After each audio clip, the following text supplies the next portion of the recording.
নমস্কার বন্ধুরা, সবাই ভালো আছেন? আজকে আমি আপনাদের সামনে একটা রেসিপি নিয়ে এসেছি।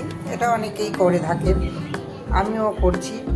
আমি নিয়ে নিয়েছি চিংড়ি মাছ, বেশি বড় না, তবুও আমি ছাড়িয়ে এগুলোকে ভালো করে ধুয়ে নিয়েছি। এখানে নিয়ে নিয়েছি সর্ষে আর কাঁচা লঙ্কা, আর নিয়েছি নারকেল। আমি এইটা দিয়ে আজকে তৈরি করব ভাপা। আমি সর্ষেটাকে লঙ্কা আর লবণ দিয়ে পেস্ট করে নেব, আর নারকেলটাকেও পেস্ট করে নেব। করে নিয়েছি আমি সর্ষে বাটাটা, আর এদিকে নারকেলটাকেও আমি মিক্সিতে পেস্ট করে নিয়েছি। মাছটাকে আমি প্লেটের মধ্যে নিয়ে নিলাম। দিয়ে দেবো নারকেল কোড়াটা, দিয়ে দিলাম সর্ষে বাটাটা, এর মধ্যে দিয়ে দিচ্ছি আমি একটু হলুদ গুঁড়ো, দিয়ে দিচ্ছি লবণ, এবার দিচ্ছি আমার একটু চিনি, সর্ষের তেল। এবার আমি মাছটাকে ভালো করে মাখিয়ে নেব। এদিকে আমি গ্যাসে কড়াইটা বসিয়ে দিয়েছি। কড়াই আমার গরমও হয়ে গেছে।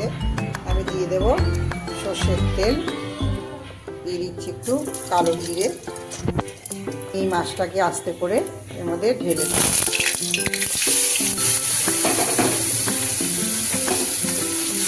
এর মধ্যে ঢেলে দিলাম। এবার একটু নাড়িয়ে নেব। এটাকে অল্প করে নাড়িয়ে নিয়ে প্লেটটা ধুয়ে জলটা আমি এর মধ্যে দিয়ে দিলাম।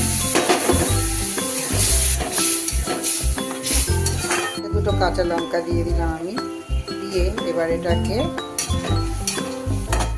নাড়িয়ে নিয়ে ঢাকা দিয়ে দিতে হবে।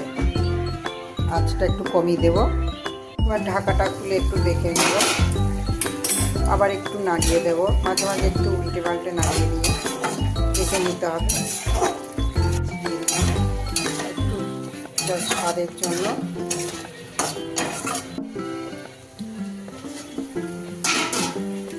এবার নাড়িয়ে দিচ্ছি আবার।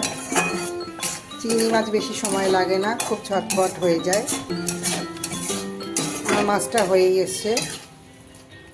ওপর থেকে একটু সর্ষের তেল ছড়িয়ে দিয়ে, কাঁচা সর্ষের তেল ছড়িয়ে দিলাম। দিয়ে এবার এটাকে আমি নামিয়ে নিতে পারি। রেডি হয়ে গেল আমার চিংড়ির ভাপা রেসিপিটা। এই কড়াইতেই অতি সামান্য উপকরণ দিয়ে সহজেই তৈরি করে নিলাম এই চিংড়ির রেসিপি। তোমাদের যদি এই রেসিপিটা পছন্দ হয় অবশ্যই লাইক করো, আর আমার চ্যানেলটাকে যারা সাবস্ক্রাইব করোনি এখনও, চ্যানেলটাকে সাবস্ক্রাইব করে দিও। আর কেমন লাগলো রেসিপিটা কমেন্ট করে জানিও।